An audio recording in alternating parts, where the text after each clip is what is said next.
Invitamos a la doctora Lucila que pase al frente para establecer una mesa redonda, en lo que damos tiempo del tercer ponente que viene un poquito retardado por el tráfico y les hablamos de una vez la mesa redonda. Luz. Si alguien tiene alguna pregunta, observación, comentario.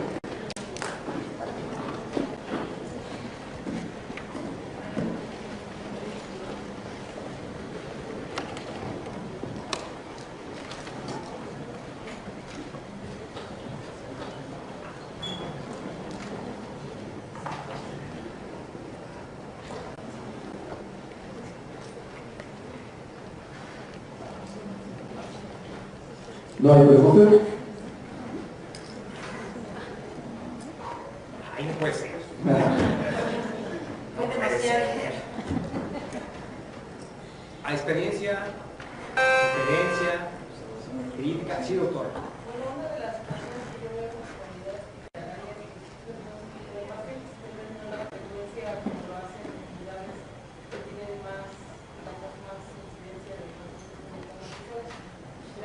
Pero un problema que nosotros vemos es que los equipos que tenemos en nuestras unidades médicas, en el sistema de gobierno, son precisamente eso, no manejamos periodos al 60% de noticias porque no todos los equipos tienen conectado aire para hacer las mezclas, entonces muchos de esos pacientes se manejan terapéuticamente con periodos altos, al 100%. Y la otra situación es que el paciente que viene intubado desde una unidad de urgencias generalmente ya viene con un método, un modo ventilatorio establecido, el cual se pierde en los traslados porque generalmente es difícil encontrar ventiladores de traslado de una unidad de urgencias a quirófano y de quirófano a la unidad de terapia intensiva. Entonces, lo que nosotros hemos visto es que muchos pacientes incrementan sus complicaciones porque si tenemos ya un kit establecido, ya tenemos cierto grado de reclutamiento alveolar y de manejo de estos pacientes se pierden y eso también genera mayor daño pulmonar en los pacientes porque utilizamos sistemas de traslado como es un AMBU conectado a un tanque de oxígeno con un sistema BENA, en efecto, ¿no? En nuestro caso. Entonces, ustedes como médicos especialistas en esta área, ¿qué recomendaciones nos podrían dar, ¿no? En relación a esto? En cuestiones de manejo, ahora sí diríamos vulgarmente manual, para mejorar pues, la mecánica ventilatoria de estos pacientes. Quisiéramos tener, yo creo que en todas las unidades CIPAP, pero desgraciadamente no es posible, ¿no? Por la infraestructura de cada unidad médica. ¿Alguna otra pregunta? Digo, pues ya para gastarnos parejo. A ver, doctor. Usted mencionó algo respecto a los parámetros de protección pulmonar, es volumen bajo, frecuencia alta y fisiológico. ¿En qué pacientes, o sea, ese tipo de manejo se ha recomendado con los pacientes quirúrgicos en general, no con los pacientes de trauma? ¿Qué experiencia tienen ustedes en eso? ¿Qué nos podrían comentar? ¿Alguna otra pregunta? Ya la tercera, ¿no? A ver, doctor. Hijo, nomás las doctoras.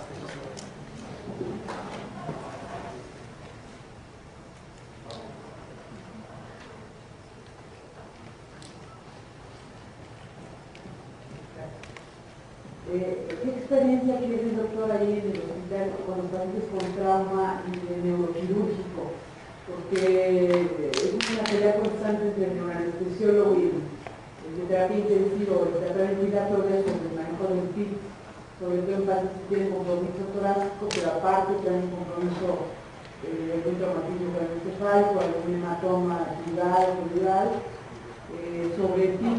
Algunas veces en algunos artículos se menciona un PIC mayor de 5 que condiciona un aumento del edema craneal, del edema cerebral, pero no está bien establecido aún si ustedes tienen con pacientes que traen problemas torácicos y también hay un problema craneoencefálico.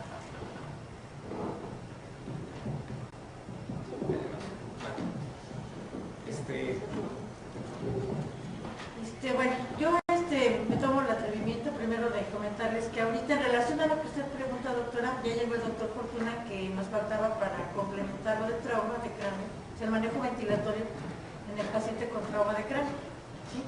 Entonces, le digo, me gustaría primero que escucháramos, no sé, doctor, gracias, si contestamos las preguntas y esperamos la presentación. Bueno, nosotros en relación al paciente neuroquirúrgico, lógicamente se siguen las metas iniciales de terapia.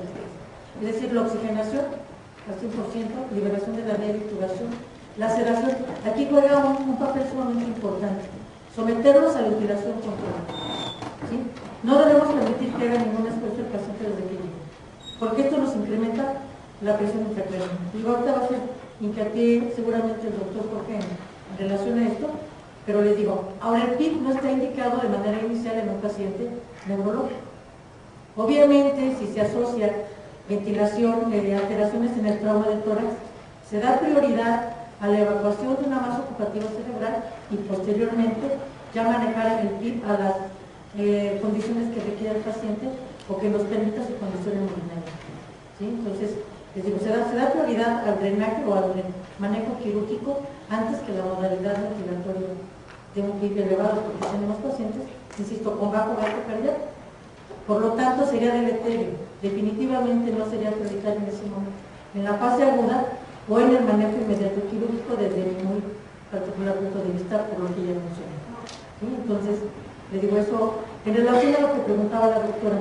Obviamente, de pronto existen situaciones sencillas para manejar con un ventilador común de presión, el cual se sujeta a una vía y a una fuente de oxígeno que podemos implementar como un ventilador de traslado. De hecho, nosotros utilizamos un ventilador Vela, igual colocado en un carrito de traslado o con la misma base que tiene, y un soporte adicional de tanque de oxígeno, porque son además distancias pequeñas, son recorridos pequeños, y lo que sí se hace hincapié es que se mantengan esos mismos parámetros ventilatorios.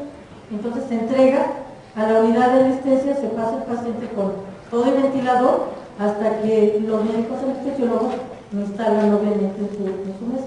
Le digo, podría de alguna manera eso ser algo fácil si se tiene un ventilador disponible, porque de hecho los ventiladores de traslado ya son las máquinas muy pequeñas, en las cuales pues es un ciclado elemental, rudimentario, que no da el suplemento, quizás el suplemento de oxígeno suficiente, pero de ninguna manera asegura los volúmenes y presiones que requiere el paciente. Siempre considero yo que se van subventilados de estos pacientes, porque no son ventiladores que tengan una capacidad volumétrica o de presiones suficientes, son cajitas pequeñas de presión para que nos crean. No sé si quiere agregar algo. Doctora, neuro, cero. Pero tenemos un grupo ahí de neuroanestesia muy bueno, doctora Gerardo Adolescentes, una gente excelente, ¿sí? Definitivamente mi experiencia ahí, pero ahí tenemos bastante buena experiencia. Hay cirugía neuro muy frecuentemente, pero ya le dejaré la palabra al doctor para que pueda contestar. Pero mi experiencia ahí en Lomas, de un servidor, o sea, pero sí tenemos un grupo muy bueno de neuroanestesia y habitualmente la mayoría de los pacientes, como mencionó la doctora, depende de qué es lo que tiene en el cráneo, lo que vamos a tener ahí, y el daño pulmonar que tú señalas, ¿sí? Que ya con una buena monitorización de la PI, toda la cosa que traen ellos con la neuroanestesia, pues ya le entra más fácil a todas. Vamos a esperar que nos comente el doctor y veamos. Doctor, igual, vuelvo a mencionar, el paciente con daño pulmonar, trauma, con un trauma, o con un proceso inflamatorio, o enfermedad que tú quieras, tenemos que considerar dos cosas.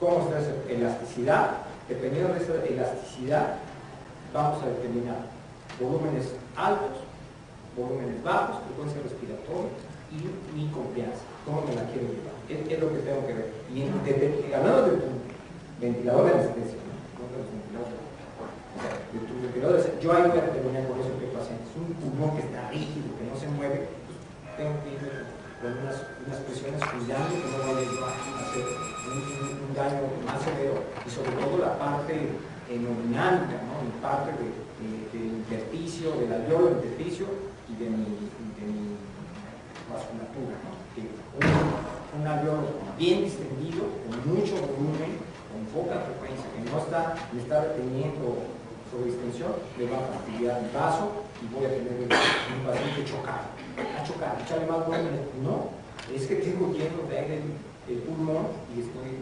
condicionando una situación hemodinámica que pensamos que es hipovolemia, no es. Entonces, yo sugiero ver eso. ¿Qué condiciones están? Si tengo un trauma de tórax, con contusión pulmonar severa, y con derrame, y con todo eso, bueno, pues es un pulmón bien rígido, lo va a costar manejar. Entonces, ¿qué voy a hacer? Pulmones chiquitos, que pueden ser totales, se puede ver presión diaria, y obviamente todo el éxito y generosidad y lo maravilloso que es la anestesia. Nuestro relajante, nuestra analgesia, si es inhalada, si es intravenosa, etc. Pero yo creo que decirte yo una receta de cocina, esto es lo que debes de usar.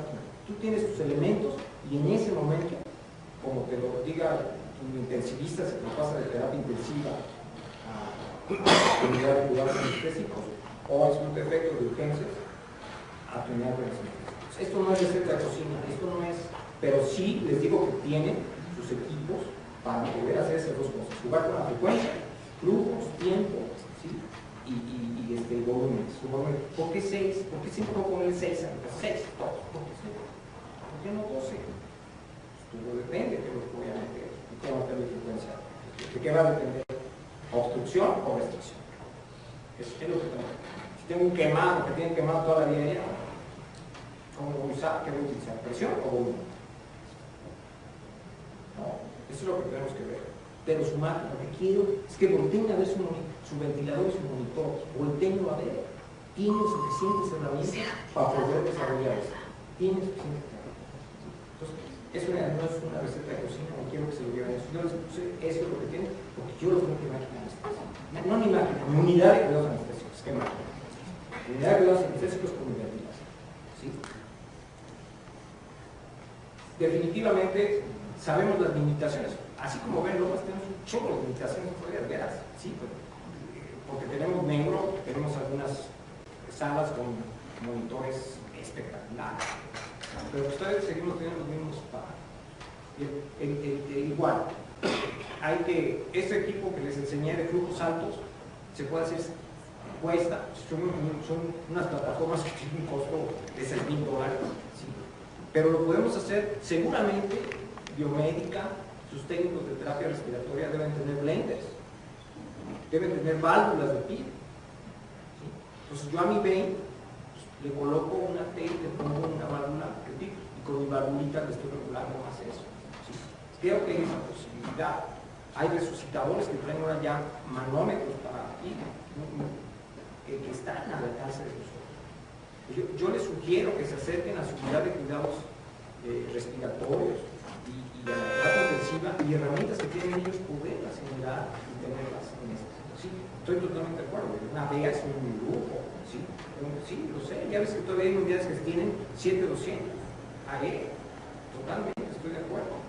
Pero yo creo que la anestesia, en unidades del Departamento del Distrito Federal, del Seguro Social, del ISSSTE, de todo, del Hospital General y todo, creo que hay herramientas suficientes para nosotros. No hay excusa. Usémoslas, optimícenlas, hacemos más eficientes en eso. ¿Sí? Y no esperemos a que nos lleguen los ventiladores o las unidades de cuidados anestésicos de $1.800.000. Ni menos. Yo les sugiero, acérquense a esas unidades, trabajen más con el intensivista, con el urgenciólogo, que le voy a dar la palabra al doctor. ¿Sí? Quiero presentarles al doctor Jorge Fortuna Custodio, que él es urgenciólogo e intensivista del Hospital General. ¿Sí? El Hospital General es otro de los hospitales que ha ido despegando. El Hospital General dejó, es que ya son generales, ya no son, antes los conocíamos, el Rubén Lemiero, pero están despegando. Sé que están haciendo bien. Una de las cosas que tienen que hacer, voltear todos, es ver qué estoy haciendo, cómo lo estoy haciendo, en quién lo estoy haciendo y qué resultados tengo. Quédense con copia de sus obras de anestesia, analicen eso que les marqué yo en amarillo de los modos de ventilación.